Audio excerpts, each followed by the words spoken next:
দেখুন, উনি পড়াশোনা করবেন কিনা সেই সিদ্ধান্তটা তো ওনার। স্যার, আপনি আমাকে একখানা কথা বলুন তো।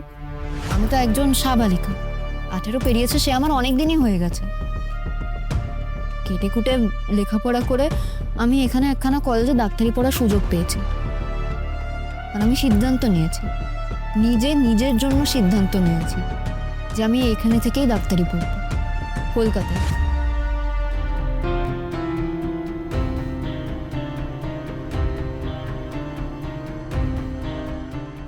আমার লেখাপড়া আমি এখানে শেষ করব। এই সিদ্ধান্তে বাধা কেউ দিতে পারে কি? মানে কারোর অধিকার আছে কি আমার সিদ্ধান্তে বাধা দেওয়ার? আলবত অধিকার আছে। তোমাকে বাধা দেবার 100 বার অধিকার আমাদের আছে। এই তুমি কে সিদ্ধান্ত নেবা? তুমি কে? তুমি তো একটা মেয়ে ছেলে, তুমি কারো ঘরের বউ। তুমি নেবে নিজের সিদ্ধান্ত, তাই নিয়ে তুমি সব আরে বাবা, তোমার তো ঘরে স্বামী আছে, তোমার হয়ে যা কিছু ঠিক করার সে তো তোমার স্বামী ঠিক করবে, আর তুমি সেইটা মেনে চলবে। এইটাই নিয়ম। শোনো শাওরি মা, তোমাদের নিয়ম আমি মানি না। আমি আমার সিদ্ধান্ত মতোই চলবো। তোমরা তোমাদের মতন চলো, আমি ও বাড়িতে থাকবো না। আমার লেখাপড়া আগে। রাজবন্তী, আপনি ঠিকই বলেছেন। আপনি নিজের জীবন নিয়ে এই সিদ্ধান্ত নিতেই পারেন। আপনার পড়াশোনা বন্ধ করার জন্য কেউ আপনাকে জোর দিতে পারে না। দেশের আইন আপনার সাথে আছে।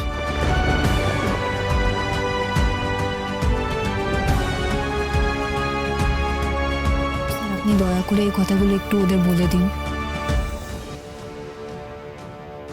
আর আরেকখানা কথাও বলে দিন যে আমি একজন সাবালিকা মেয়ে, কার সঙ্গে কথা বলতে পারি না সে ওরা ঠিক করে দিতে পারে না, আমার স্বামীও না।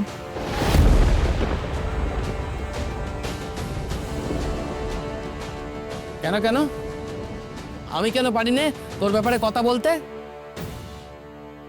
স্যার, এইটা আবার কেমন কথা? পারো নে, সব ব্যাপারে তুমি কথা বলতে পারো নে। ব্যক্তিগত বোঝো, ব্যক্তিগত কথা বলে একটা ব্যাপার আছে। এটা আমার ব্যক্তিগত ব্যাপার, আমি আমার ব্যাপারে নিজে যা সিদ্ধান্ত নেব সেটাই হবে। আপনি ওকে বুঝিয়ে বলুন, আমি ওর স্বামী, তাই আমার অধিকার আছে ওর সব ব্যাপারে কথা বলার, আর সেসব কথা ওকে শুনতে হবে। আর এই যে বাবা মা, তোমরা ওনাকে বোঝাও, দেশের আইন টাইন কিসব বলে লাজুকে মাথায় উঠে নাচার অধিকার দিচ্ছেন উনি।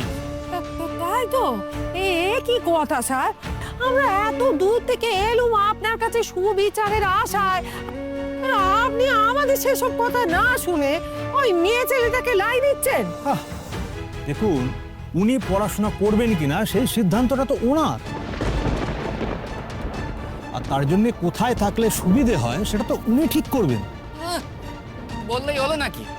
ও এখানে থাকলে সংসার কে করবে? দেখুন, সে আমি বলার কেউ না। আপনারা নিজেদের মধ্যে কথা বলে সেটা ঠিক করুন, ব্যাপারটা মেটানোর চেষ্টা করুন, আর দরকার পড়লে আইন আদালত করুন।